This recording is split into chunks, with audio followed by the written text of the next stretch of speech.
Hey, I'm Raz, and this is Once Upon a Roll. Each episode, I bring on a guest and play a one-on-one session of D&D 5th Edition in the land of Cortia, a homebrew setting that I've been using for the past year and a half.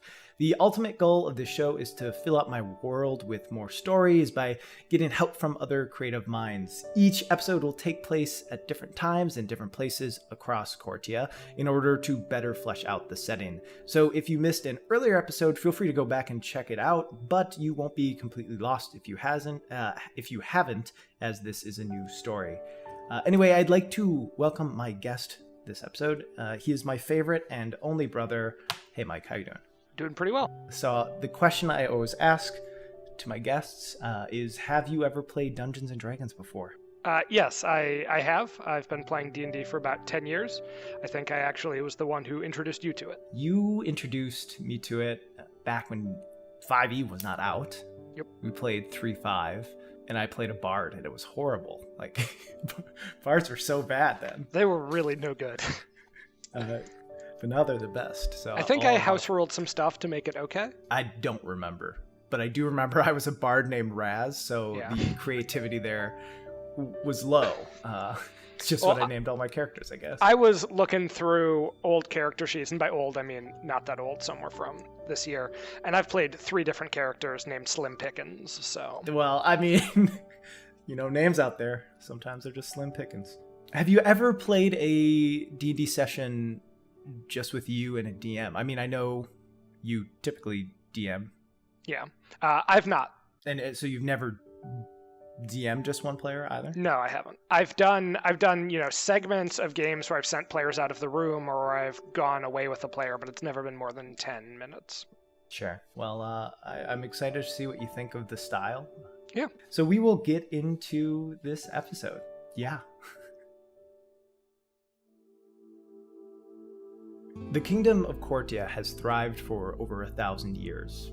In that time, it's endured war against powerful enemies, outlasted deadly feuds between its lords, and fought against evil both of this plane and others. However, during the most recent festival of the autumn sun, the sage's ritual revealed a nearly forgotten omen, the sign of Black Sun, a symbol only seen once before, and it almost led to the destruction of Cortia. Panicked, the common folk in the capital city rioted, and when the dust settled, the king was dead, and his 2 children had disappeared in the night. The lord of the city of Edgewood, Tom Dunn, restored peace to the capital, and with no heirs of the king anywhere to be seen, he decided to sit the throne and take the position of Lord Regent. Weeks have passed since the festival, and word has spread that a group of bandits kidnapped the princess. You first headed to Cortia with the hopes of finding a worthy cause to support, and saving a princess seemed to be as good of one as any. You've been scouring the western reaches of Cortia looking for any sort of lead, and finally you found one. Rumor has it that she was spotted in South Farith not too long ago. So, you headed north. You walk through the mountain pass toward the famed Stormgate. You've heard quite a bit about its grandeur, most of which you've probably chalked up to exaggeration, but as you crest a small hill and the gate comes into view, you see that it wasn't. The mountain pass extends out a ways, maybe a mile or so, and the gigantic wall reaches from one side of the mountain to the other. It stands about 100 feet tall, and it blocks the view of most of the city from where you stand. A few hundred feet away from the actual entrance to the city, you see a handful of large tents with a crest of a swirling tree on each of them. You recognize this crest as the crest of Edgewood. It seems like a group of soldiers are around the camp. While you don't know much about South Farith, you do know it is the only city in Cortia that is not ruled by humans. Gorstag Storman, a dwarf, is the current lord, and his family has ruled the city for thousands of years. As you approach the gate, you see 2 dwarf guards standing alongside of it. What's your name and business in South Farith? I'm Felix Leroy, traveling through, looking for work. So as you stand there, can you describe to me what these dwarves are seeing? Yeah, so Felix is he's big but not huge, maybe 6'1", 220. He's got olive skin, sort of southern, like from south of France or Spain, looking, completely bald, except he's got long sideburns framing a narrow face and a nasty scar across his left eye. He's fully armored in matte black plate mail that's covered with dings and dents and signs of years, if not decades, of hard use. He's older looking, probably in his mid-50s. One of the dwarves looks you up and down. You a soldier? Was once. And you say you're looking for work. Maybe. Trying to put that life behind me, though. They look between each other. All right. Welcome to South Farith. The gate starts to open slowly, and you see these giant doors moving inward. And eventually they crest open, and you can see the city in front of you. Felix heads on through, sort of looking around nervously. His excuses there weren't too compelling, and he's kind of surprised it worked. Yeah, definitely fair enough. You walk down the streets, and you notice in this area a lot of homes that all look the same. There also seems to be a fair amount of what you immediately recognize as barracks. Okay. You get the feeling, just given your history around this sort of lifestyle, that this district you're in is most likely for members of South Farith's military and their families. Sure. So I have a question about, I guess, Cortia in the last couple decades, which is, so Felix is Brandian and a member of the Black Company and has fought in a lot of wars and stuff. Has Cortia been pretty peaceful? As far as like international affairs? Well, like, would Felix have spent any time in Cortia doing work? Maybe a bit on the borders. Okay. But probably not a lot in the heart of it. So you haven't been to South Farith sure. Before, but some of the more southern cities you've probably been near. Okay. And then just to confirm, I understand the geography. It's like built in a mountain pass as you're coming up from the south? Yeah. Okay. Yeah. So as you look around this area, you see a few markets for food, a handful of blacksmith shops, and most of the people you see are walking around dressed in uniform. It doesn't seem like it's bustling sure. with activity, but for what it is. You also notice that just looking out, you are the tallest person on any given street. Is that because they're all dwarves, or that is because they are all dwarves? Okay. Anytime, like at least in this district, you're really only seeing dwarves. Okay. What were the rumors I heard? Just that they were spotted near here? You heard they were spotted. Okay. In South Farith. Like in the city? In the city. Okay. As you look around, you also just see cliffs hanging over parts of the city. And many buildings built like into the cliffside itself. It just seems like a cliff dwelling. And you've seen cliff dwellings before, but never one like so massive. Mm-hmm. Above you, you see a few airships that float on docks built on the cliffs. Okay. In the far, far distance, as you're walking down the city streets, you see a giant keep built into the mountain. You get the sense most of it's probably underground. Sure. But even the parts sticking out are huge. Yeah. And they're hard to make out from here, but alongside the keep, you see two statues of humanoid-looking figures. One stands a fair bit taller than the other. Can't really see what they are from this distance, but I'll go check them out. So that's like a far off, just so you know. Like miles? Probably at least, yeah. Okay. But they're that massive that you can see them, but not necessarily get the details. Okay. So I think sort of my first order of business is I'm looking for somewhere to stay, and then I'm gonna sort of head out looking for information. Probably I'm looking to start off something near this military district. So are you just keeping an eye out for any sort of tavern or? Yeah, looking for a likely looking inn. Roll an investigation check. Yeah, okay. It's definitely not something I have any points in. Good. Oh, okay. That's a 9.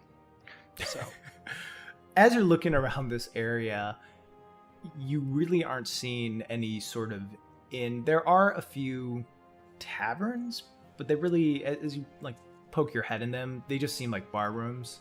Yeah, okay. So I probably everyone who spends time in this district are all living in the barracks. That's the sense you get, either barracks or homes provided. Yeah, so I'll head north, I guess, and to try to find a more commercial district. You go north for a little while, just down the road, and you do see it starts to transition away from these kind of identical houses and more into a sprawling town area. You see signs posted, one pointing back the way you went that says the storm, and one pointing forward that says the rain. Okay. And you just get, you'd imagine that these are just how the districts are named. Yeah. But yeah, as you walk around the rain, you certainly see a lot more hustle and bustle. It seems like people are out and about. There are street vendors. You're starting to see more inns around, more kinds of different types of shops, more souvenir shops, things other than blacksmiths. Yeah, I'm not too picky, so I'm sort of going to set up at the first likely looking inn I see. Basically, my plan is to just sort of get a home base set up and then head back out. So the first one you would see is the quaint hazelnut. Yeah, the quaint Hazelnut. Okay. Yeah, I'll check that out. You head in. You see in the tavern, a dwarven woman is working behind the bar, wiping it down as they do. Is she big? What do you mean? Like, you never trust a skinny innkeep. She's healthy sized. She seems like she eats enough. It's like you never trust a barber with a good haircut. I've never heard that one. Well, because it means they don't trust themselves to cut their own hair. That's fair. Yeah, she seems to do well for herself. You see it in here is the first human you've seen since entering the city, just sitting at a table across from a half-orc. Well, I think I'm going to go check in for a room, and then I'm going to introduce myself to those guys. The one working behind the bar says, "Oh, yeah, you want a room?" Yeah, yes, please. That's what was the voice I'm doing for this? Yes, please. There you go. That'll be 3 gold for the night. Yeah, I give her the 3 gold. That's just for one night? Yeah, for one night. Food's included. Dinner and breakfast. Great. What's your house specialty? Well, pretty much just sausage. Sausage for breakfast, sausage for dinner. Got a lot of different types of mustards. That's our big seller. Everybody loves mustard. People here do. I go sort of drop my pack off in my room, which has all my non-magical stuff in it. My magical stuff I'm not leaving in my room. Sure, naturally.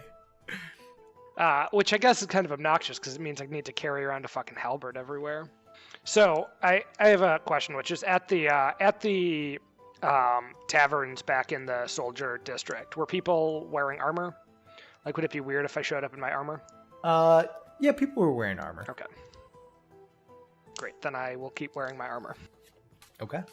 So I go down and plop myself down at the table downstairs and introduce myself. I'm Felix. Mind if I join you? The human gives you like a side eye. What brings you fellas to town? Just traveling across Cortia. Find a nice place to see. South Farith seemed like a good one. You ever been here before? Few times. I was checking out a bunch of the taverns down south, and I don't mean to get racist about things, but you have any idea where I can find a place to drink with a bit taller of a clientele? Roll a perception check. Perception? Perception. Oh, God. I have good perception, but nothing ever good has come of being asked to roll a perception check. Oh, well, okay, that's a 14. As you sit down, you saw the dwarven woman working behind the bar kind of start to prepare a little meal and drink for you. Yeah. And as soon as you say that out loud, you see her take the glass, kind of put it below. You hear a... And then a few moments later, she brings it over and sets it in front of you. I drink it down. Yeah, it tastes like spit. I down the whole thing while making eye contact. Yeah. And then sort of raise the glass to her. She gives a little humph and walks away. I look at the half-orc and I say, that was probably fair. He's just laughing. He witnessed the whole thing. The name's Ulrich. It's a pleasure. I shake his hand. Are these hard-looking guys? These look like adventurers? They look like they've been through some things, A few scars. What are they wearing? The half-orc is just kind of wearing typical like day out clothes. Nothing too fancy, but not armor. That's because barbarians don't need to wear armor, right? It's possible. The human is wearing leathers. Okay. This is my buddy Alan over here. I raise my glass to him. He gives you a little nod. So I want to, go around sort of asking people for information, though I think I've sort of made enough of a scene here that this might not be the best place. Have I heard any sort of interesting rumors or stories while I was on the road? Rumors or stories about what specifically? About literally anything. You heard different things about there being vampires in the area. Okay. This isn't going to change what I do. It's just sort of if I can avoid making a deception roll with what I'm about to do. Sure. You've heard things about vampires being in the area. In general, too, you've also seen that soldiers of Pinst, which is a city-state further south, that they've been kind of building up fortifications along one of their major roads, kind of directed towards Edgewood and the Duns, kind of making a sort of blockade. I ask for another drink, and then say, "You hear anything good on the road? I heard there were a bunch of vampires not too far around here that were attacking people." A drink is brought over for you. It doesn't seem like she's spatting it this time. Yeah, okay. Ulrich nods. Vampires? Sounds like a bunch of bullshit. Who told you that? Some bard? Probably something like that. Can't remember exactly. I've been drinking a little bit. Yeah, that's fair. Stories on the road. Alan, you hear anything? Alan gives a little shrug. I hear Pince is setting up barricades. Looks like they're maybe not as excited about the new regent as everyone else is. I imagine there'd be a lot of that. I hear Tom Dunn's brother is in the city, trying to make agreements with Lord Gorstag. In this city? In this city. Trying to get Gorstag to bend a knee to his brother. Had I known that Gorstag hadn't already, or...? No, you would not know that. Huh. Thought he had already. Is that what all the Edgewood banners I saw were about? Most likely. They've been outside the city for about a week now. What is the Edgewood banner? It's a tree. Okay. With kind of like a swirled base, and the branches go out and are swirled as well. Okay. Oh, right. I forgot to... So, okay. What I think should be happening with the princess is that, like, she should be in Cortia as queen with a regent. Like, that's the... Like, what's supposed to be happening. Probably. Okay. Or her brother's supposed to be king, and they're supposed to be a regent. Probably. Okay. And that's all I know. Mm-hmm. Okay. The regent's brother's in town. At some point, I'm just going to need to start asking people about the bandit thing, but Felix is nervous that that's going to, get him killed. Or at least, I don't know, seems like, actually, I don't know, maybe it's not that dangerous of a question to be asking around.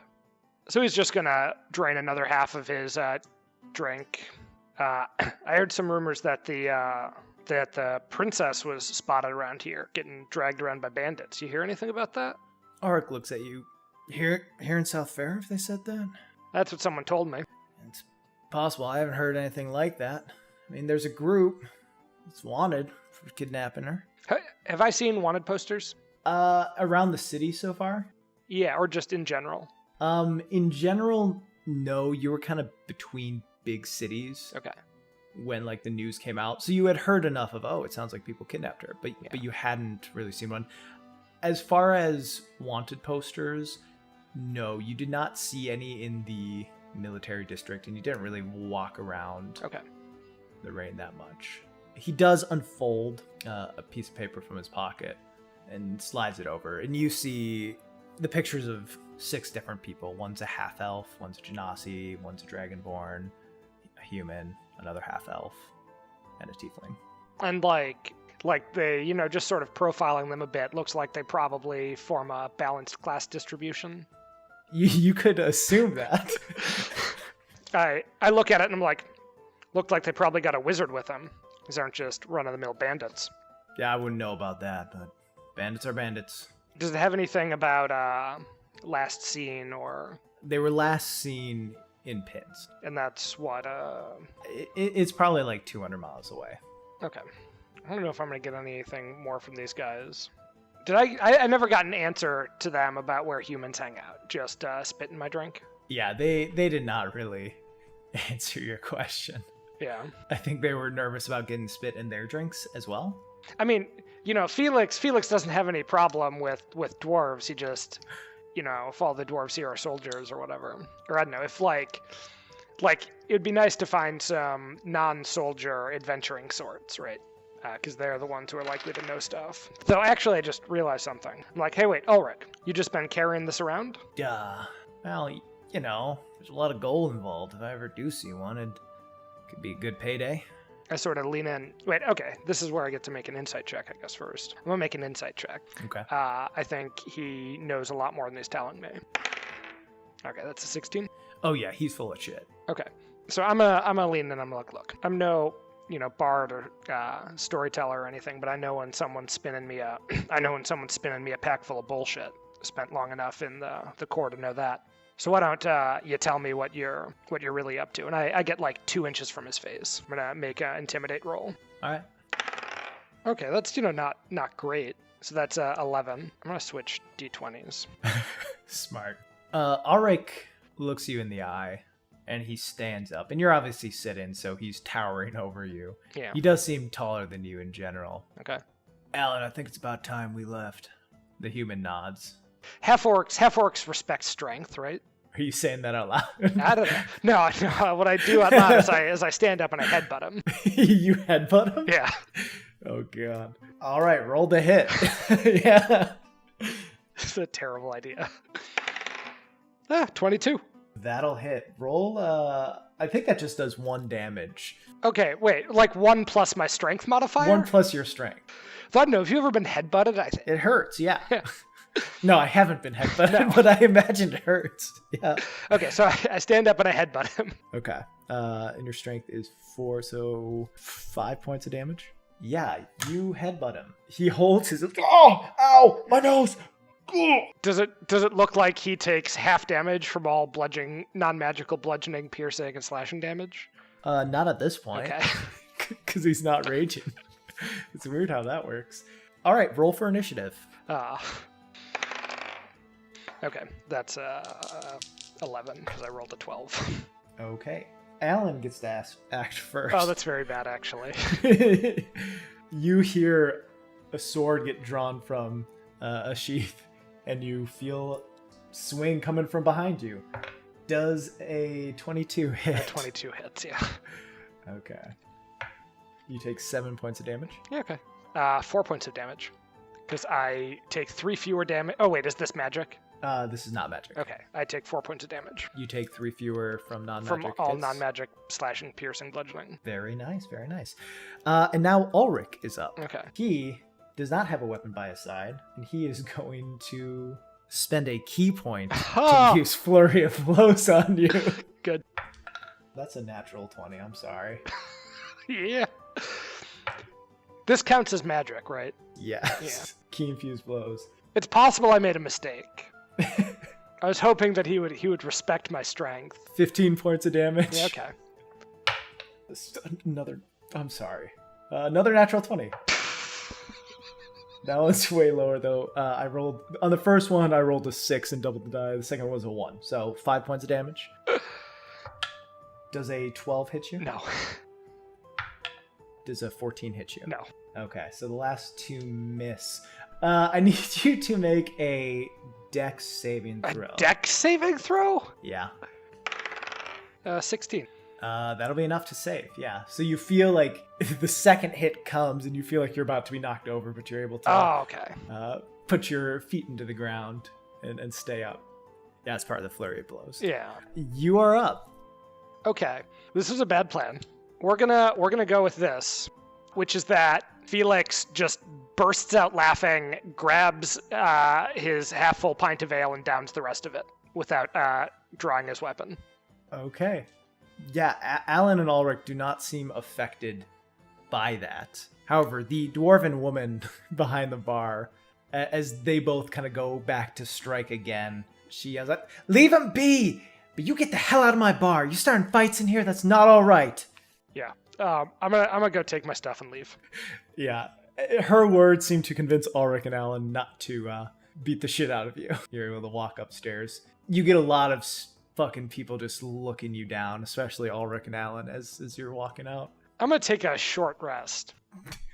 So do you just like go to an alley? Yeah. And sit down? No, I go like across the street to the inn there or whatever. Okay. Yeah, you sit down. Do you order a drink? Yeah. Okay. You sit down, get a drink, sit and start resting. So that can be your short rest. Yeah, and I'm gonna spend 3 hit dice. Fuck. I rolled real well, which is a good thing, except I could have spent 2 hit dice. So sometime during your short rest, a dwarven man walks into the tavern. He has a red beard that pretty much goes down to his feet, shaggy red hair. It's hard to like even see his eyes. He's just so hairy. And he walks up to you. Oh, fuck. And then pulls a seat over, orders a drink. Okay, not the police.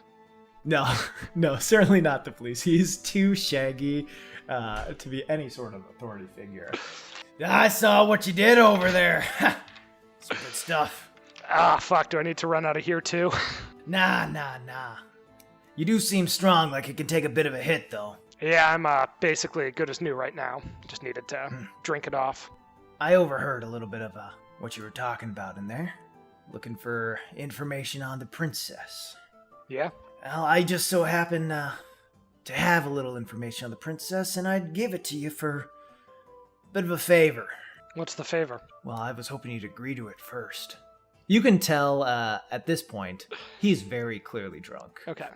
I look him up and down and say, what's your name? Emil Borrell.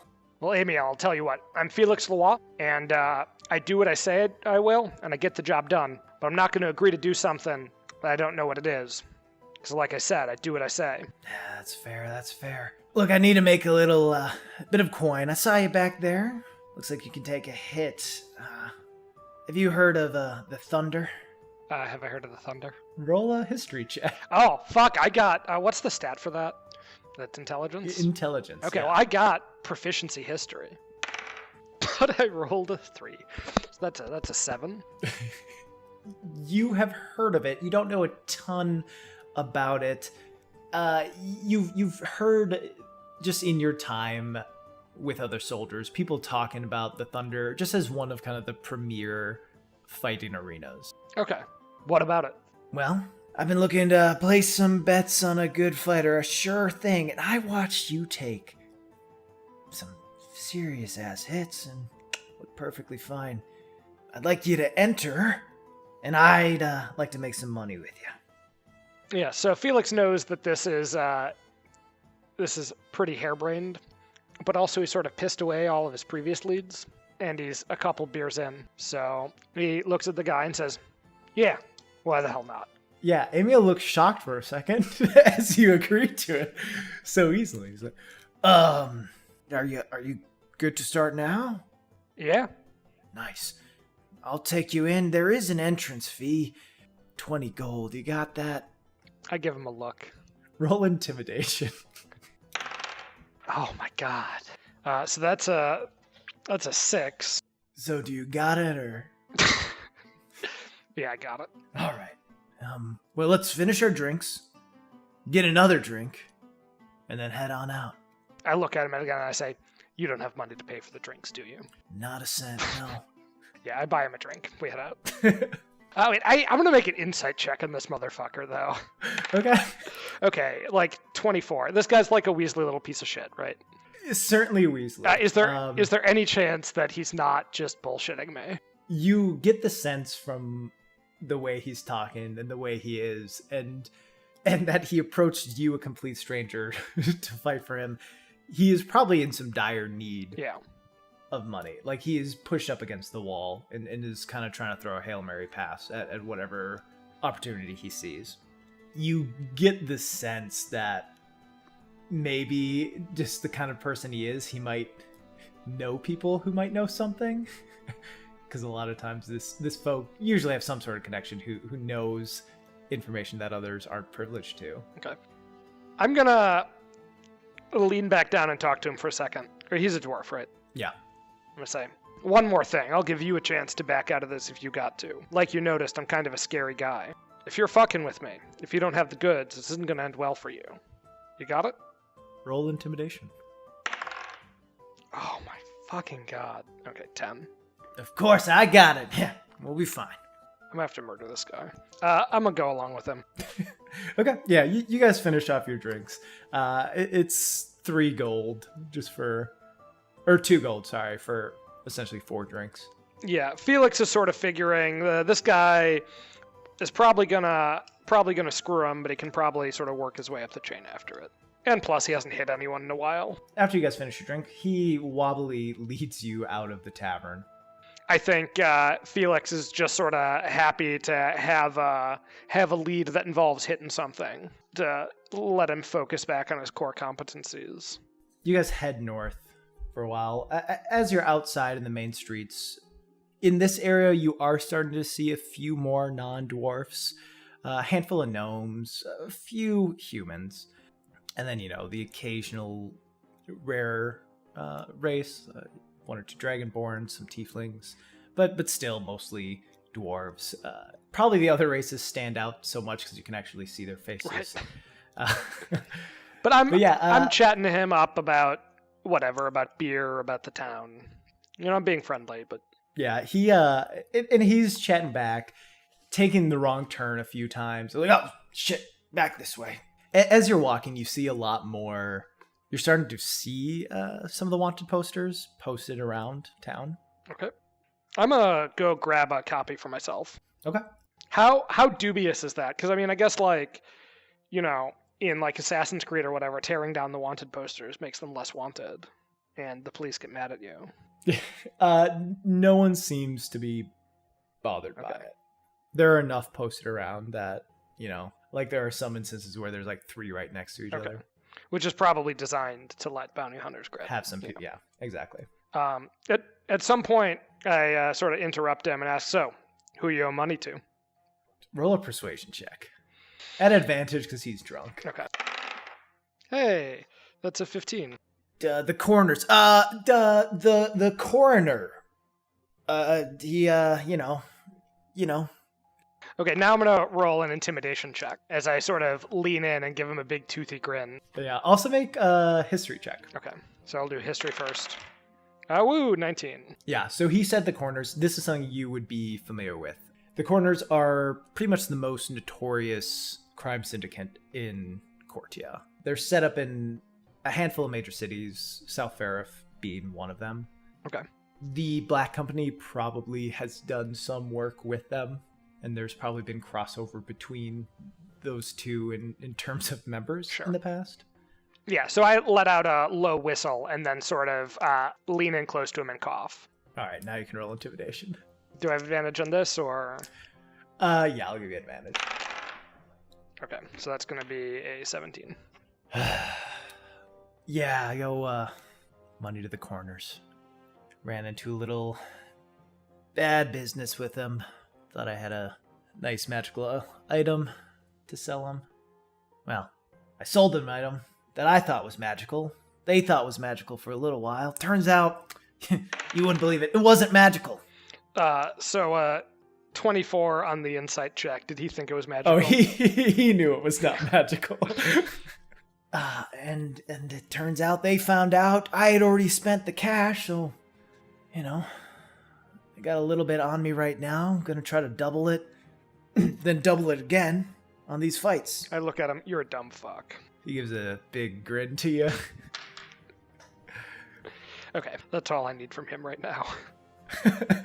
Yeah, eventually you make your way north, and eventually you get to this area that seems to be the Thunder, what people have been talking about. You see a bunch of different fighting pits that are all kind of built into the ground. So you're still on the street, but you can look down and see arenas.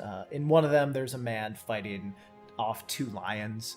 He cuts at one, and the other jumps on him and just starts eating his entrails.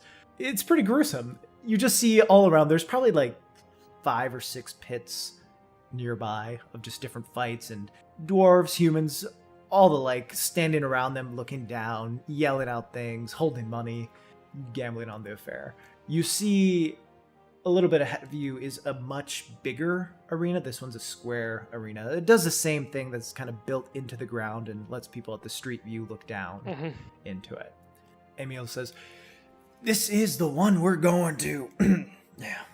I look at Emil. What happens if I get killed in there? What do you mean? You die if you get killed. Yeah, okay. What do they do with the bodies?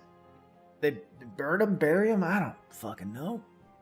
You want me to do something specific with it? Yeah, I want you to hang on to the body and use my sending stone to tell my sister what happened.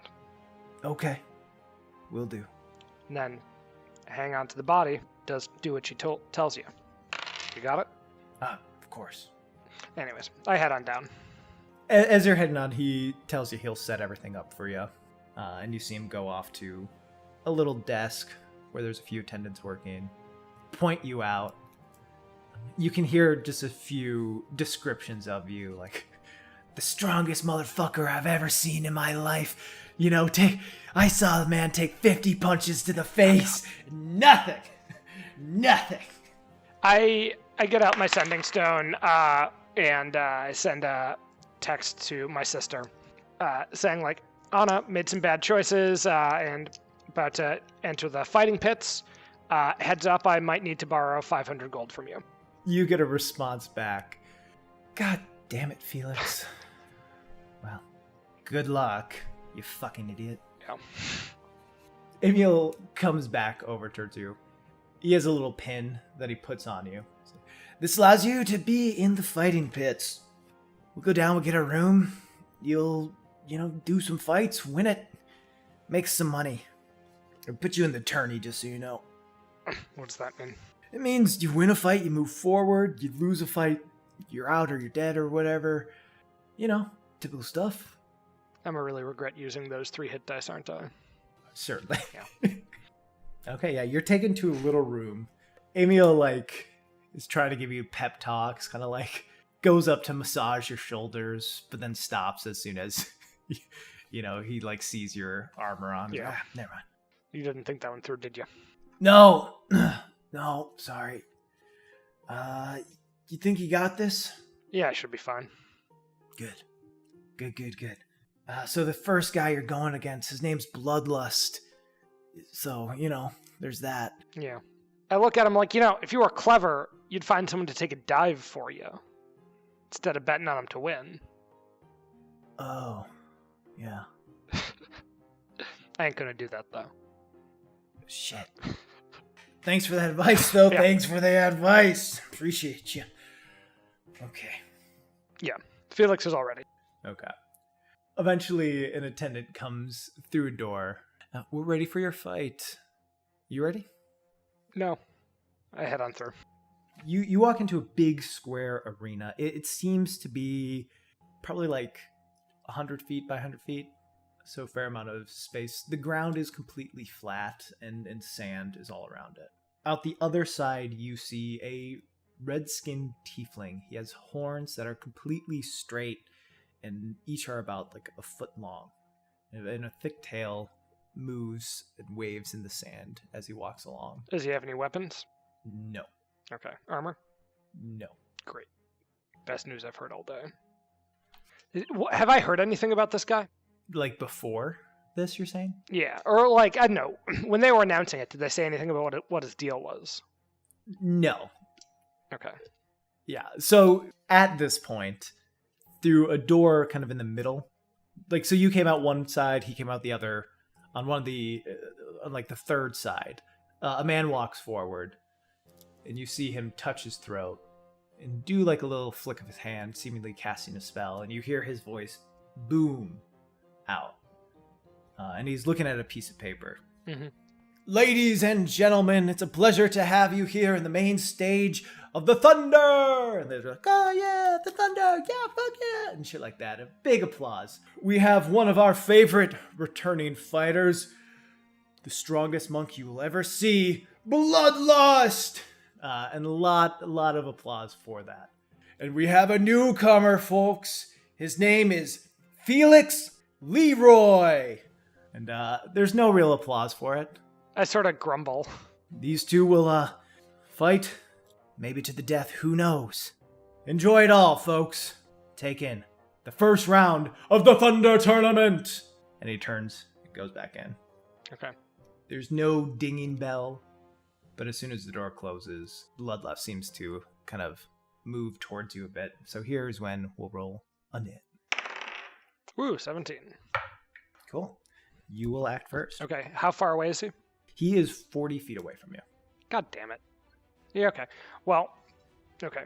I'm going to move to within 20 feet and then ready an action to attack once he's in my range. Okay. I'm fighting with a halberd. So that's 10 feet? Yeah. Okay. Then he also provokes once he enters my range. So I'm going to get 3 attacks once he comes in. So why 3? Because I get 2 just because I'm a fighter. And then 1 because it'll be my reaction. Okay, yeah. So you ready that action. Yeah. He will run towards you. When he gets within 10 feet, you can make your 2 attacks. So this is at +8, so first one's 15. That'll miss. Okay, second one's 15.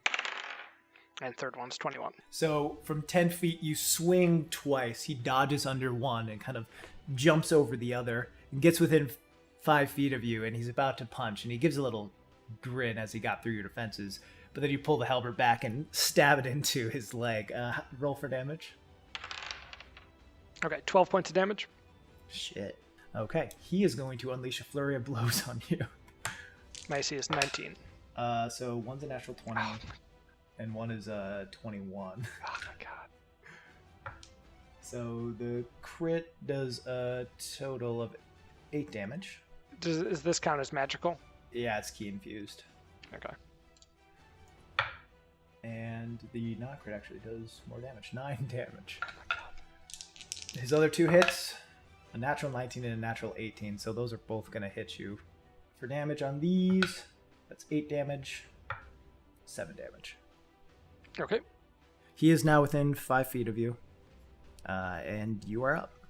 So I'm just going to try to fuck him up. Okay, so I'm attacking. Okay, so 19. That'll hit. Okay.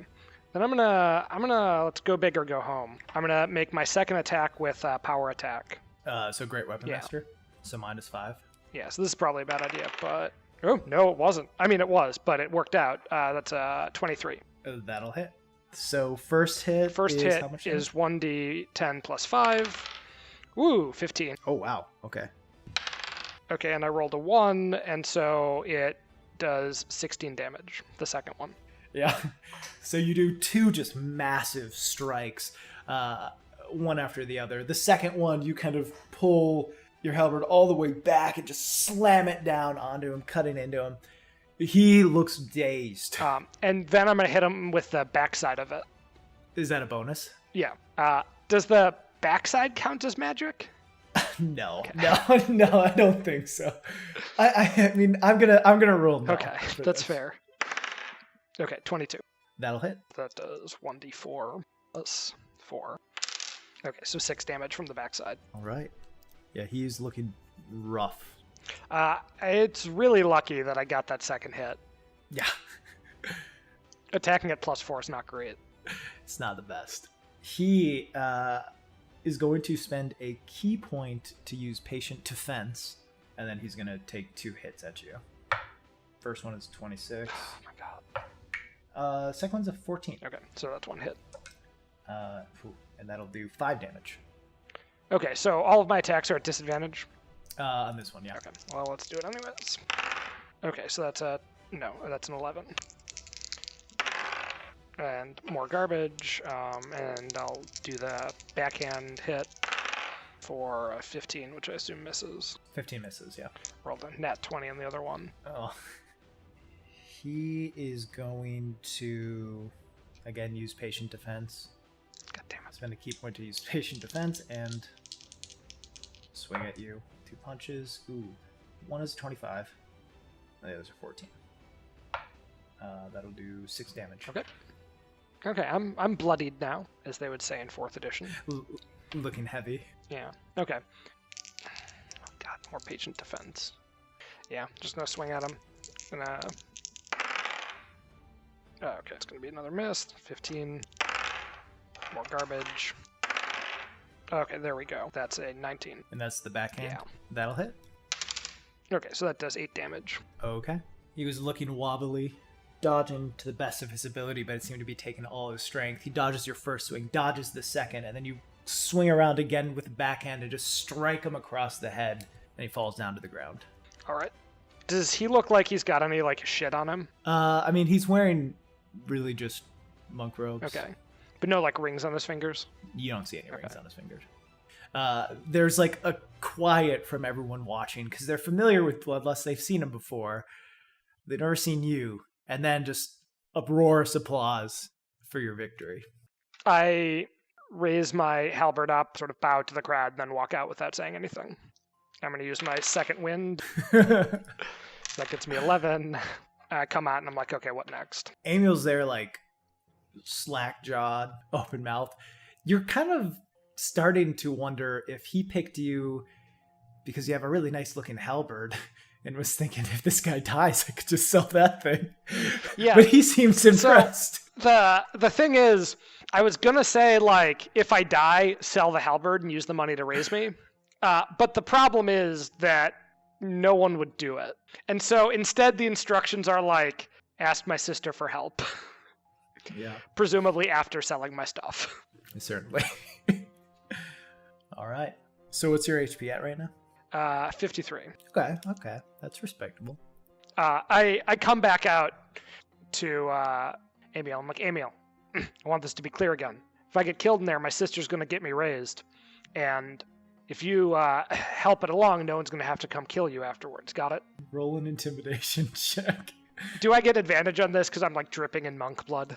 Yeah, I'll give you advantage in it. Yeah, okay, that's still only a 13. It seems like the words sink in a little more than they had in the past.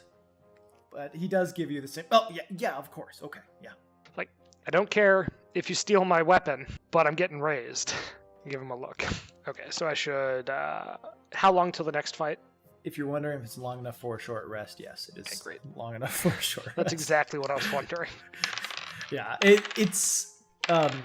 you probably got into town mid-afternoon, got here like by the evening, and that just seems like that's when the fight started. I forgot. It's okay. I get to add my constitution when I do a short rest, right? Yes, okay. Yeah. Well, I maybe should have used fewer, but I got so 33 hit points back then. Okay. Which I think is back to full, yeah. But I've only got 3 hit dice left, so I can't do that too many more times. Yeah. So about an hour or so passes. It seems other fights are going on. Felix is just watching this thinking like, this is going to be the dumbest way I've ever gotten killed. Yeah. Emil's kind of talking to you about different fighters and who you could be a good matchup against. He says, you might be good enough to take on the Masked Madam. Now that'd be a hell of a fight. Just in general, his talks. It seems like the Masked Madam is the reigning champion of the Thunder. What's her deal? You know, she's a yeller. She gets mad and just swings that stuff. You know how it goes. What'd she fight with? An axe. Right. You gotta be careful. You showed a little bit of mercy on Bloodlust. A lot of people, like to kill the people they fight. God knows she does. Sometimes they have to pull her off the body as she chops them up. It's fucking crazy. I'm a professional. I'll kill someone if I got a reason to. Other than that, don't really care. He nods. It seems like they provide wine back here to the contestants and their coaches, and it seems like he's been drinking most of it. And his slight drunk has gotten to a full-out belligerent. Yeah, I'm not drinking at all, but I'm chain smoking cigarettes. Okay. I turned to him and said, so, what was the item you said you sold him? It was a ring. I thought it, granted wishes. That's what I was told. Powerful thing. Turns out, I guess it didn't. Maybe someone used it. Maybe I accidentally used it. Who knows? But, yeah. You're a pretty sad sack of shit, but if this is you after burning a wish, it's even sadder.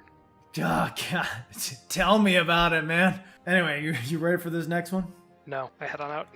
Yeah, an attendant is there, ushers you forward. I asked the attendant, who am I fighting this time?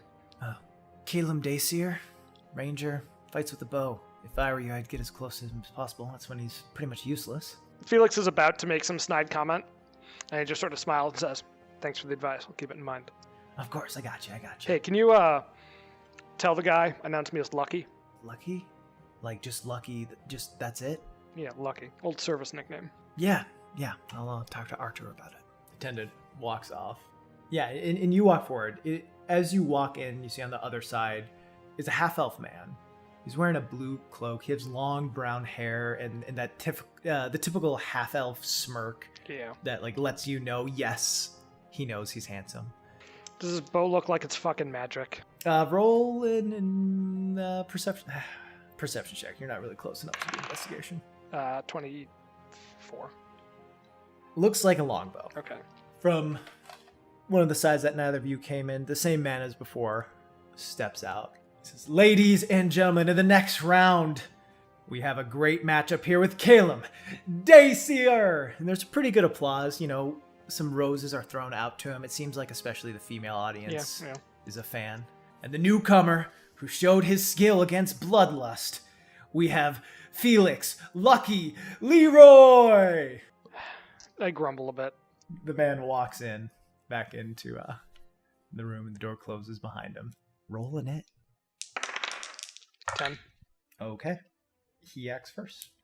First thing, he is going to move back 20 feet. How far away is he right now? He's 40 feet from you. So now he is 60 total.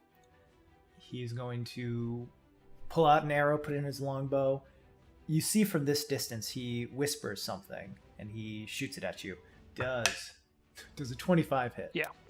I feel bad for you because you're rolling like shit, and I'm really rolling 18s and 19s. So he hits you with an arrow. It does shit for damage. 5 damage. Please make a strength save. Yeah, no sweat. 19.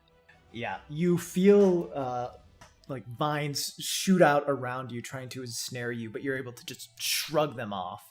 But is the damage that the arrow does magical? Oh, no. Great. So I take 2 points of damage. Yeah. Okay. He's 60 feet away from me. Yep. Okay. I'm just gonna straight up charge him. Okay. And then I'm gonna hit him with the backside of my stick because that's a bonus action. Okay, you can do that. Okay, that's gonna be 17. That will hit. Okay. I'm gonna fuck this guy up. It's not even funny how bad I would fuck this guy up if I had one more level, by the way. Yeah. Because I could like reduce his speed to 0 when I opportunity attack him or something. Shit. So 6 points of damage. Okay. So you have charged him, used your bonus. Okay. He is going to kind of run around you. So first within 5 feet, but then he will have to obviously provoke an attack as he leaves your range. Yep. So he kind of runs around you back to where you like sprinted at him towards, like back your direction of where you originally came. Because at this point you're kind of pressed up against his side of the wall. So he's like, shit, I gotta get somewhere else to run. And he's gonna turn around and cast Spike Growth on the ground. So the radius is 20 feet. It starts around you. So yeah, spikes grow out of the ground, just like brambles coming out of the sand. It seems weird. Okay. And pretty much 20 feet in all directions, there's spikes. That's a good spell. Yeah. He is just outside of it. So he's probably really only 20 feet away from you. But I get one swing at him. You get one swing at him. I'm gonna take the swing with power attack. Okay, great weapon master. Okay, that's gonna miss. That's an 11. Yep, that'll miss. So he's 20 feet away from me. And there are spikes all around. Which is difficult terrain. Yep, so movements halved. Except Felix has a ring of free action, which difficult terrain does not cost extra movement. Very nice. That said, I think I still take damage from going through. You do still take damage. Which, I don't care. I run out of it and around to behind him, which I think I can probably do with 30 feet. So you run to the other side of him, you're saying, to kind of like block his path again. Yeah, you can certainly do that. You have to move through 20 foot of feet of bramble to... Yeah, there's just no way around that, right? Yeah. All right. So from that, you take 6 points of bramble. Okay. 8 points. 5 points. 6 points. Okay, so that's 25 points. That's not great, but... Nope. I rolled pretty high. I'm sorry. And it's all magical, right? Well, it says it takes piercing damage, so I think no. Okay. I would say like it's magic to cast it, But it isn't like made magical. Like it's not magical damage. Okay, so I will vote no. That's a lot better than I get 12 hit points back. So I'm gonna just fuck him up. The other option I had was like whipping out my hand axes and throwing them at him. Mm-hmm. But the thing is, if I miss, then he's even further away from me next turn. Yeah. Or if I hit him, but he holds concentration. Okay, so I'm gonna fuck him up. Let's go for it. I'll do one with the great weapon and one without. First without. Okay, so that's a natural 1. Yeah, that'll definitely miss. And then a second natural 1. Wow. I have a house rule, by the way, that if you roll 3 natural 1s in a row, you die. Does it have to be on the same turn? No, just 3 consecutive ones. Fuck. Okay, so there's no way around it. 1 in 20 chance. 1 in 20 chance that you just keel over of a heart attack. Okay, backhand. It's never happened. So okay. Okay, that's better. That's natural 5. Yeah. Well, you don't die immediately. That's all I really needed. 13. So I think that's gonna miss. That'll miss. Yeah. He's wearing like a chain shirt or something, leather. Yeah. Studded leather. You know what? I'm going to take an action surge. I'm going to do one with great weapon and one without. Okay. Which I think is like the wrong way to play. Like there should be one that's the right thing to do, and then you should do it. But, whatever. Yeah. But Felix isn't that bright anyways. Okay, so that's a 12. That'll miss. This is a +4. 17. That'll hit. Great. And that's got an extra 10 damage, so that's good. Yeah. Okay, so 20 points of damage. Chop him across the face with my halberd. Yeah, you chop across and a big gash is cut into his cheek. His just beautiful face now is marred. There's some like gas, like, oh no! And just blood streams down his cheek. That shit-eating grin is gone. Also, Constitution save to see whether the thorns stay up. Yeah, that's fair. Not that it probably really matters. Yeah, he loses concentration from the hip. He just touches his armor and casts Longstrider on himself. Then he's just gonna run. Okay, is he disengaging? No. Okay.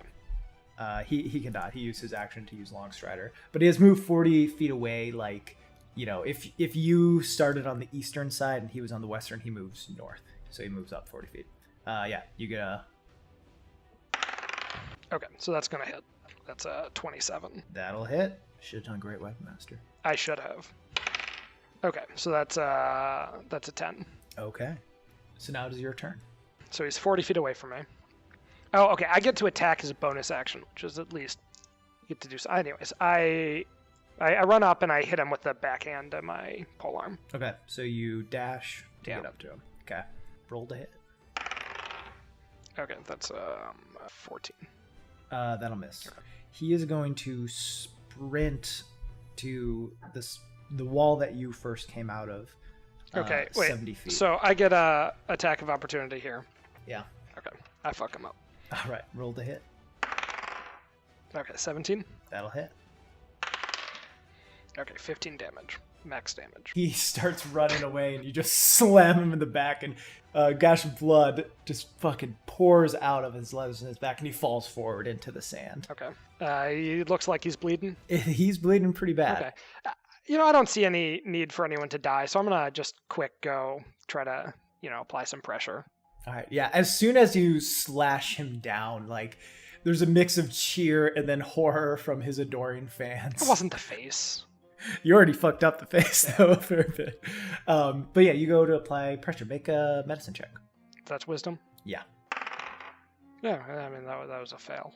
Yeah, you go and just, like, put... we'll go with too much pressure. Like, you're just pushing a little too hard, and the blood's kind of seeping out from the places that you're not pushing on. Eventually, like, some of the medics are running out, and they're like, all right, you've done enough. You've done enough. And you're brought back inside of your waiting room. I'm going to do a second wind. Okay. Okay, so that's 13 points. I come out and I say, that would have been real tough if he could run just a little faster. Amy's like, oh, that was intense. When you were in those spikes, I was like, oh, he's going to go so slow. But then you're like, no, I'm not going to go. That was cool. That was cool. Yeah, Felix holds up his ring, says, the first magic item I ever got. We spent 2 years serving down in the swamps, trudging through them day in, day out. Saved up all the money I made to buy this ring. Fucking hate swamps. Swamps are the worst. They're terrible. I'm going to make an insight roll. That's a 25. Is there any chance that this man has ever seen a swamp in his entire life? He just seems to be saying, he thinks that you want to hear this sort of thing. So yeah, you get the feeling he has not seen a swamp. Could you please explain to me in your opinion what a swamp is? You know? I pat him on the back and go light a cigarette. I'm going to take another short rest. Probably for the best. Though I'm not going to use any hit dice. Okay. I'm down 2 hit points. Yeah, not bad. So yeah, in the room, Emil's talking to you and he says, yeah, I mean, it's gonna be between you and one other guy to see who takes on the masked madam. The masked madam? Yeah, the masked madam, the champion. She wear a mask? Does she wear? Yeah, she wears a mask. What do you think? Why do they call her a masked madam? Gosh. Yeah. How you doing? How much you had to drink? You look over and you see 2 empty wine bottles. Oh, Christ. Christ doesn't exist in this setting. What are one of the gods? Sune? Sune. Yeah, he's gonna get us in trouble. You get that sense. Yeah. Who am I fighting next? The guy he's a guy. What? Did you ask a question? Yeah, I did. I think his name's like Brock or Rocks. What's his deal? He's strong, like other guys, I'm gonna take a nap, I think. I'm sure you are. This is without question going to be the dumbest way I've ever gotten killed. One can only hope. Eventually an attendant comes out. The dude, he doesn't have anything worth, stealing from him, right? No. Not on him. You get the sense that any gold he did have on him, he has bet on this fight. You get the feeling like he's probably normally a piece of shit, but with the chance of him being killed by a major crime syndicate, it's like I might as well live it up. I might as well drink as much as I can if the booze is free, right? Felix is sort of regretting his choices, but he's not the one to back out on a plan. I asked the attendant, hey, what's this next one's deal? My trainer in there is on vacation already. Oh, Goliath. Oh, fuck. Biggest man I've ever seen. They call him Brick, mainly because he's a brick, yeah. Yeah. Okay, thank you. Felix heads out. He's still puffing on a cigarette when he walks out, stamps it out in the sand. Yeah, from the other side, you see maybe the tallest humanoid you've ever seen in your life. Like tall even for a Goliath? Tall for a Goliath, okay. Yeah. And yeah, he walks forward, and you see from the other wall the announcers start coming out, but the Goliath starts waving out to the crowd, who seem to just love him. It would probably take 4 dwarfs to make up the size of him, Yeah. But he seems where the other 2 seem to have niche audiences to cheer for them. Brick seems like everyone likes Brick a fair amount. Am I getting cheers yet? You get a few. Okay. Certainly much more than you did the first one.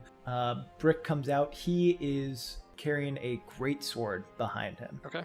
The announcer comes out and says, ladies, gentlemen, in our semi-final tonight, we have everybody's favorite, Brick. He puts his hands up, does the, yeah, I'm Brick, motherfucker, and cheers out a bit. Versus our newcomer, the one working up the ranks, proving he's stronger than anyone would have ever given him credit for.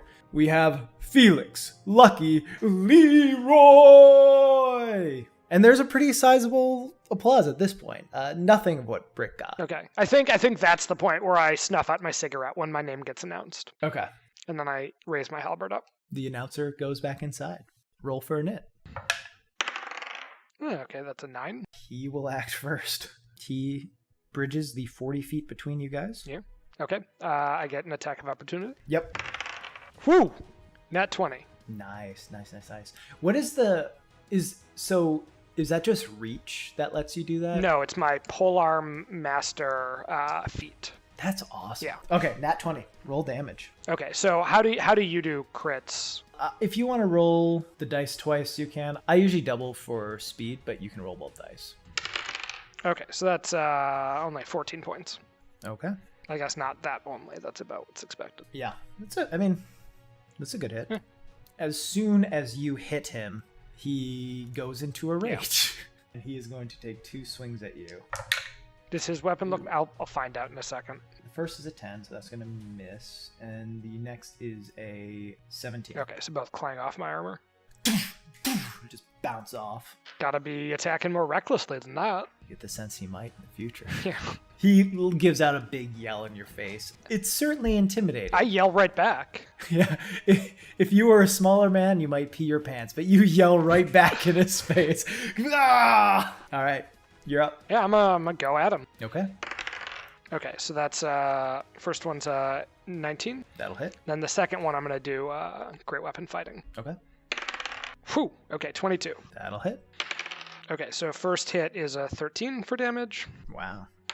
And the second hit is rolled a 7, so 22. 22 damage on the second one. Clearly, it seems like he is not taking as much damage that's what as I you thought. are dealing, but it still hurts a lot. Yeah.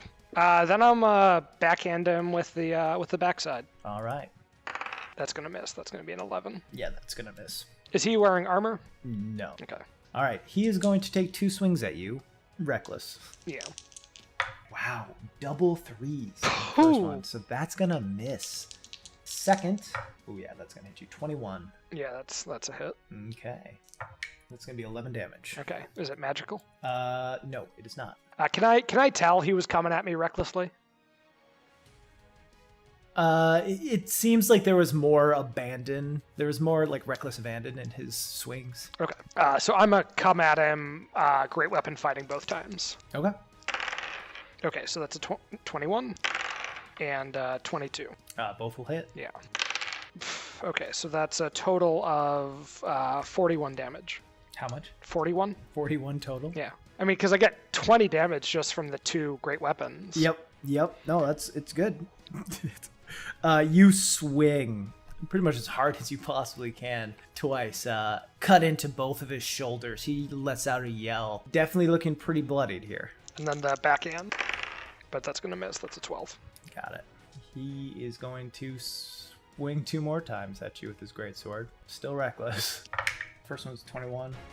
Second is a nat 20. Oh, fuck. So, first one does 14 damage. Second one does 20 damage. He's looking pretty beat up, though. Yeah. Okay. So I'm a finish this. I go at him. All great weapon fighting. So 16. That will hit. Okay. Then a miss. Then I'm gonna action surge. 19 That'll hit. and 23. So that's 3 hits. Yep. All those were great weapon. Yes. Okay. So Go ahead. So this is gonna be 66 damage. All right. You swing once, and you see him crumple to the ground on the first hit. Oh, I pull the rest. Okay. Or rather, I drop like really precisely planted like stabs into the ground on like both sides of his neck. Sure. Just to like make it clear to everyone that like this guy's dead because this guy's alive because I didn't feel like murdering him. Yeah. Everyone looks around shocked. They've been kind of surprised at all of your victories because they get used to seeing people win a lot. They get used to seeing Brick win. And yeah, they did not think you stood a chance. But then a loud applause comes out after it, impressed by you. I'm gonna make my heal check. Okay. The DC's 10, right? Yeah. 21. Yeah, you're able to apply pressure in the wounds you made as some people come over. Again, the like medics are like, get away. But then they see you're actually doing a good job and they're like, all right, I got this. Thank you. And take over for you. All right, you are ushered back into the room where you see Emil sleeping. He kind of wakes up as you come in. Oh, hey, did you win? Yeah, I did. Nice. Now you gotta go do is bow down to the masked maiden, say, hey, you're the champion, you'll stay the champion, and then you're good. Is that allowed? Yeah, I mean, I got enough money from your wins. You don't want to fight her. She'll fucking kill you, man. Oh. Okay, I'm going to make like an insight check. 24, 25, 20, sorry, I can 22. Is that like, one, can I actually just back out? And two, what does he have some angle here that I'm missing? It doesn't seem like he has some sort of angle here. And yeah, it does, just based on what he's, I mean, he's drunk and hard to read, but yeah, it seems like you could bow out if you wanted. Is there anyone like more reliable I can talk to around here? Yeah, there's like the dwarven attendant who's been coming in to let you in. I go and chat with him like, hey, what's the deal with the masked maiden? The attendant, she says to you, well, the masked maiden's been the champion of the Thunder for a few years now. Gone undefeated. What'd she fight with? Axe. Sometimes a hammer, but usually an axe. She hasn't had a good opponent for a while now. She's kind of got a reputation. Nobody will fight her? Most know they'll lose. Well, I'll tell you what. I think someday I might come back, give her a challenge, but today's not that day. I'm gonna take my winnings and head out. That fine with everyone? Yes, that's fine. I'm sure the masked madam will be disappointed, but it's in your right to do that. It ain't that, I'm scared of dying, but I'm scared of dying when that chuckle fuck in there is the only thing I can depend on to get me back, right? Oh yeah, I would not trust him at all. He's just been eating and drinking all the food. Did you get any? That was set out there for you. You shitting me? I thought he had bought it. Oh, no. That was provided by us. Do you have any extra? No. Sorry. Okay. I go back. I'm like, okay, let's get out of here. Wait, do I make any money? For fighting, yeah, you'll make money. The attendant says you do have to go out and forfeit. Okay. What are the odds that something stupid happens during that? I mean, I wouldn't say there's a 0% chance, but it should be fine. Yeah, okay. People have done it before. I'm going to take my short rest first. Okay. Can I roll the hit dice one at a time, or do I need to pick how many I'm going to roll at the start? You can do one at a time. Okay, so that's at 8, so I'm at 11 back, so I'm at 72. And then a 9, so that's 15 back, so I'm back at full. So I'm like, okay, is there a protocol for forfeiting? You'll be asked if you'd like to forfeit or fight her or whatever. You just say yes, you will not challenge her for her position. Yeah, okay. I head on out. You walk out. You see across from you, a dwarven woman walks out. She's wearing a mask with a little crescent moon at the top and blue swirling pattern on the side. She walks up, and the announcer who's been coming out for each of these fights walks forward in between you. Ladies and gentlemen, we've reached that time of the night where our winner of the tournament will have the opportunity to face our reigning champion. He walks over to you. I want to make some perception, insight rolls. Okay. I don't know, maybe one of each, trying to get a read on her. On her? Yeah. All right. Roll perception. Okay, so perception is a natural 20, so that's 26. Okay. And then insight's natural 1, so that's a 7. Yeah. Well, so if you're trying to insight her, she's just really standing there with the mask on, so okay. That's hard to do. You look her up and down and give her a good glance. You see that, like, she's kind of tapping her fingers nervously, kind of excitedly, like, definitely hoping to get into a fight. Looking at her fingers and her fingernails, though, they seem surprisingly well groomed for someone who is the champion of a fighting ring. Like less callous than you might expect. Like, because nobody ever actually fights her? You don't know. The announcer comes over to you. Felix, you have been an incredible fighter today. Do you wish to challenge our reigning champion? I'd be honored to, but I've got pressing business and I'm afraid I must decline. Someday I hope to return and give it another go, but for now I'm going to have to leave you all with just this tournament. The masked madam immediately, like, you can see, like, kind of puts her face towards the sky, you know, exposing a little bit of her neck, like, in like a, oh, god damn it. Like, again, there's an understanding silence in the audience, and then, like, one or two, like, boo, you suck. But the announcer's like, that is fair. Here are your winnings. And he hands you a little bag of monies. How much is in there?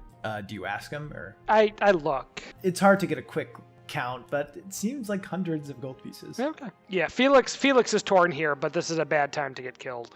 Yeah, the masked madam walks out in clear frustration. Do you head out too? Yeah. You come back in. Amy's like, did you win already? I took your advice. Smart man. I'm not sure that's true. How long's the masked madam been here? In the city? Yeah. Fighting for probably like 30 years or something. Wow. The attendant who's right behind is like, she's been here for 3 years. Okay. Yeah, that's what I said, 3 years. Nobody knows who she is? No knows who she is.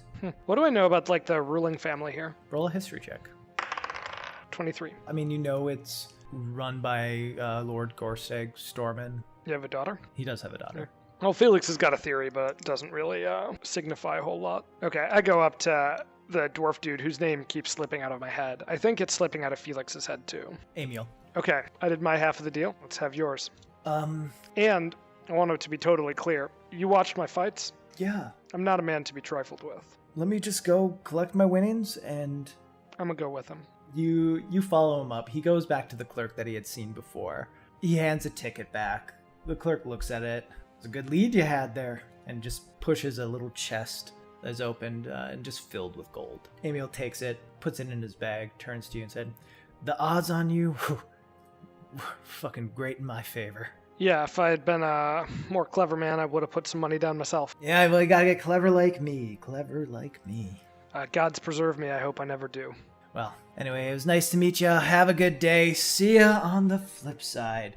And he starts walking away. I trip him with my polearm. Yeah, I don't even need to make a roll. He trips over it and falls on the ground. It's like, ow! What the hell are you doing? What? Why? I lean over him with the blade on his neck and tell him, we had a deal. You're seeing this, right, everyone? This man's threatening me. People are just walking by. Does it look like anybody even begins to care? They do not seem to care. You get a few looks, but most of the people have been here for like this little exchange. You know, like they can tell he's being. Yeah, I grab him with one hand and his chest with the other hand, and I take him to a secondary crime scene. Okay. Look, I may have exaggerated. I punch him in the face. Oh, no, please don't. Okay, I may have exaggerated on what I know, but I know people who know things. Okay, you're gonna take me to him right now. Well, it's good, because I have to pay a debt right now to those people. How much do you owe him? 1,000 gold. We'll make an insight check. Okay, that's 20 or 17. Yeah, it seems like the truth. Okay, how much money's in the chest? Are you asking him this? I'm looking / asking him. So you're like opening? Yeah. As you look over, it seems a decent bit over 1,000 gold. Okay. The odds on you were pretty favorable to this fucking drunk fuck. I'm gonna siphon out everything but like 1,100 gold from the box. So you're like counting? Yeah. Or I don't know how. Like, I'm guessing. Yeah. Yeah, you take like 600 gold worth of coins. So I've made like 900 gold. Yeah. And I explained to him, it's not that I need the money. It's that you need to not have it. No, that's fine. I earned that. I earned it, though. How exactly do you earn it again? I gambled on you to win. Oh, I see what you're getting at. Okay, this is probably fair then. Yeah.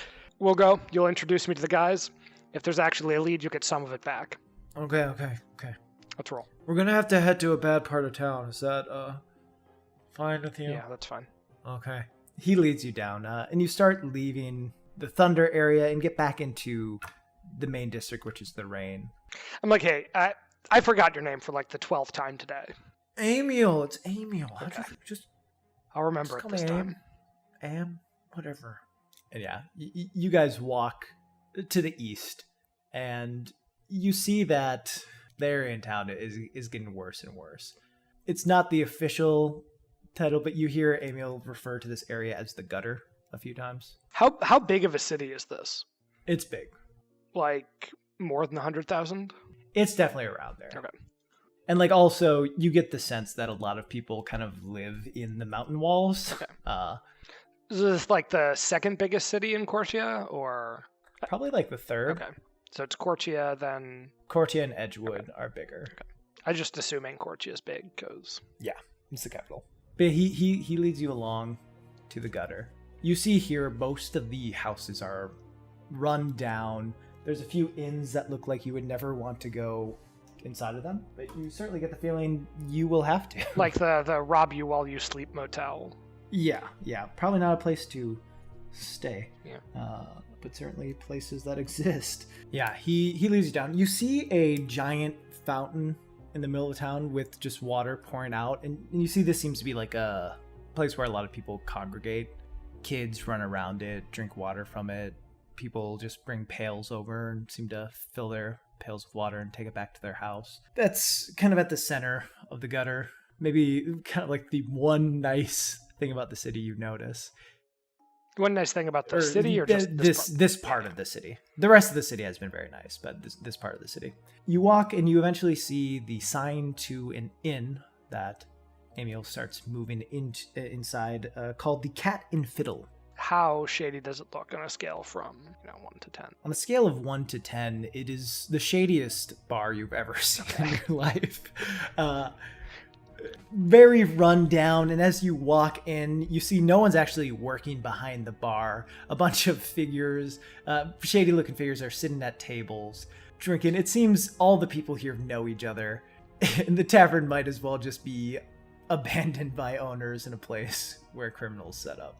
You see sitting at a table is a gnome man with long black hair that he has tied into a tight ponytail. He has a little scar under his left eye that just goes straight down for maybe half an inch or so.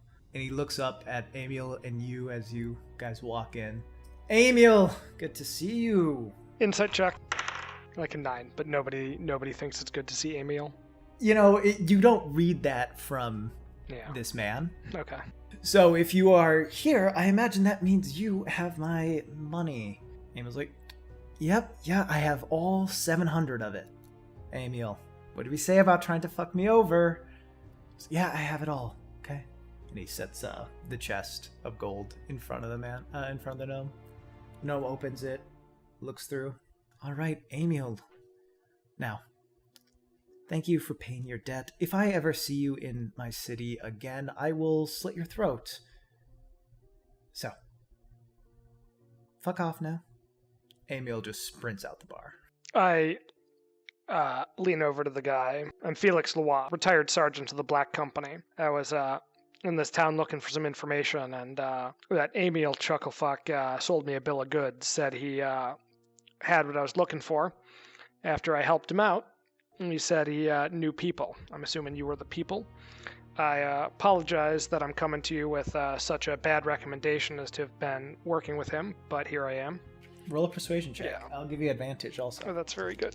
You had a good little speech there. Okay, 14. He looks you up and down and nods. My name is Veros. It was a bad move trusting Emil. One of my associates trusted him once, and didn't work out well. So I guess I can't hold it against you too much. Well, I had made a bad call a couple minutes before, and thought that a show of strength would impress a newly met acquaintance in a bar, and I had misjudged, so...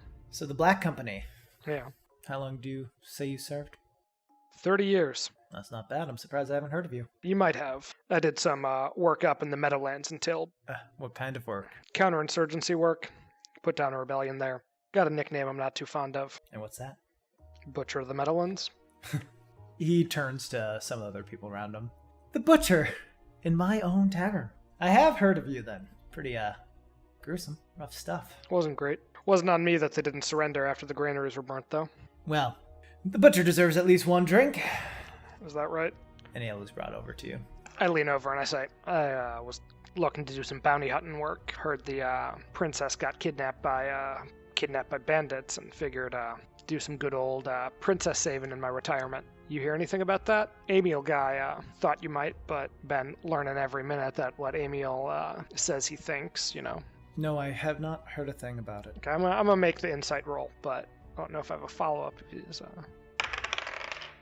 Yeah, okay, so that's 23. He's lying. Yeah. And you can tell he's a very accomplished liar. Yeah. I lean in and I said, look, I get that, but as one professional to another, what do I need to do to get this information out of you? Well, first, you want to rescue the princess. And do what with her? I don't know.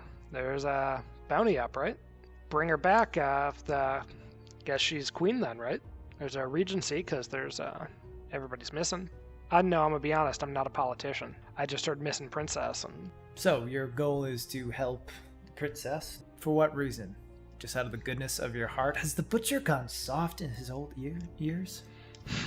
Look, I spent 30 years fighting for money. I was damn good at it. I helped my family, set them up nice. 30 years was long enough. Decided to retire. done a lot of things in my life, a lot of them bad. I haven't lost any sleep over it. But I'm old and I'm retired and I'm ready to do some things because they seem like the right things. Roll a persuasion check at advantage. Okay, that's 18. Well, I'll tell you now, things with that situation certainly aren't exactly what they seem. That's not really your business or your need to know about that sort of thing. But I do know the princess needs help, so I can tell you where you can go to help her. Valia. Go to Valia, and in a few weeks' time, you'll know how you can help. Yeah, okay, now I'm making a insight check. It was sitting on the 19 and then it rolled over. Okay, so that's a 15. Hard to read. You don't sense any deception in it. But, like, if this guy was deceiving me, I probably wouldn't. Probably. What's in Valia? And, out of character, what's in Valia? So, what he will say to you, what's in Valia is the service you seem to be looking for. And as a player, why don't you roll a history check? Okay, so that's a 21. Yeah, what you know, Valia is an oasis city. Notably, what would come to mind is the lordship there. The Lord of Valia is the brother-in-law to the former king. So the queen's brother, or... The queen's brother. Okay. Is the queen dead? The queen is dead, yeah. Okay. Just, like, died of being dead? Yeah. I mean, you don't know why she died. I mean, there were, like, memorials or whatever, right? But I was in Brana anyways. Yeah. And it's, like, on the border with Tilb, or...? The city itself is a ways away from Tilb. Okay. But, like, the area that's within its city-state definitely borders Tilb. Okay. So how do I get to Valia? I assume travel across the mountain. Is there, like, a mountain pass across the belt? Are you asking? I think I would just, like, know. You know there's a mountain pass over it. It's certainly dangerous, but... But, like, there's no safe... Oh, I guess the safe route would be going around. Around, that'd take longer. You probably heard rumors through. You did see airships as well above, but you imagine that costs money. And I'm actually pretty fucking flush right now. Okay, but so I ask him, okay, is there someone I should be talking to up in Valia? Listen, I can't say too much for various reasons, but trust me, when the time comes, it'll be obvious who to talk to. All right. And look, just want to let you know, if you're sending me off on a snipe hunt, I'm pretty unhappy. But thanks for your help. Of course. Those folk, they could use the help of someone like the Butcher. I think they're a little too squeamish. You know, I was hoping that wouldn't be the work I've got to do, but, you know, I'd rather do bad things for a good cause, than bad things for a bad one, right? He gives you a wink. Whatever you tell yourself. I mean, as if this fucker's any better. Yeah, you know he's certainly not. Though, I don't know, maybe he doesn't lie to himself about anything. This is probably also true. Yeah, okay. I'm head out. Okay. Is Amiel waiting around? He seems gone. You do not see him around anywhere. Great, then I don't need to give him any of his money back. Are you planning to take a airship? Yeah, I'm gonna go see if I can book airship travel. Yeah. It's late at this point, so my guess is you probably want to grab a tavern. Yeah, that's fine. Spend the night. I'm gonna stay at a tavern, kind of as far away from the taverns I've been at. Sure. You head closer to the northern part of the city, which is called the Bloom, which you know is the noble district. You don't quite get in there, but there's a bunch of taverns just outside of it, which are a lot nicer rooms. People that don't seem like they want to kill you. Well, they just haven't gotten to know me yet. That's true. You'll spend the night there, and then in the morning, head up to an airship dock. Okay. How much am I out? For the inn? 10 gold. I tip real well, so I drop like 5 gold or so. Okay. For getting to the airship dock, there are a few different ways. There's like a mountain path that kind of spirals up, like with a bunch of switchbacks. Yeah. There is also a lift that you could take too. I spent 30 years in the infantry. I walk up. Okay. Roll an athletics check. Really? Yeah, fuck it. Not to see if you can do it or not, more to see how well you do it. Also note that if it's difficult terrain, I'm ignoring that. Yep. It's switchbacks though, so it's not really difficult. Yeah. Okay, so 13. Oh wait, no, more than that, 17. 17. Okay, yeah. You walk up just fine. You don't... There's a moment or two where you're like, maybe I should do light jog, but then you're like, I have nothing to prove. And you continue to walk. And eventually you get at the top. You see up here are 3 different docks for airships. How high is that? Like how? From the city? Yeah. A few hundred feet, probably like 400 feet, 500 feet. Anyway, you approach one of the docks. None of them really seem like commercial, air travel. But as you go up, a few people seem to be taking on passengers. Yeah, I go up to... do things have like destinations posted or... Yeah. You would see one that says it's going to stop in Lens, Teldwith, and then Valia. Okay. None that are taking a more direct route? None are taking... The rest are kind of going south. Okay, none that are going to North Farith? There is one that just goes to North Farith. Okay. So my sort of wonder is, would I be better off going to North Farith and then maybe catching a boat or something? Time-wise, it'd probably end up being around the same amount. I mean, it would be quicker because there would probably be layovers in Lens and Teldwith. Probably them staying at least a day to unload supplies. Yeah. Okay, well, I'm going to try to get airship to North Farith and then make my way from there. Yeah. You go up, Dwarven man. Looking for passage? Yep. All right, well, take you directly to North Farith. Just 50 gold. I whistle, but I had them the gold. I'm like, wait, can I get a discount if I do work? Roll persuasion.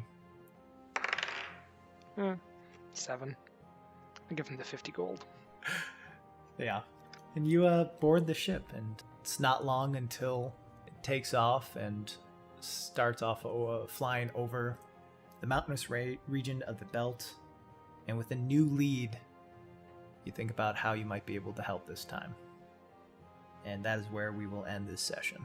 All right. Interesting shit. I can't believe you fucking headbutted someone to start it off. Yeah, I mean, I don't know if that was smart. It obviously wasn't. I sort of figured, the obvious move is the right one. Right? I just... Were those guys supposed to be my leads? There was a potential for it, yeah. Certainly. Well, anyway, to anyone who has listened through to the end here, thank you for sticking around. I'll be back with another episode. Have a great one. Thanks for playing with me, Mike. Yep. Bye. Later.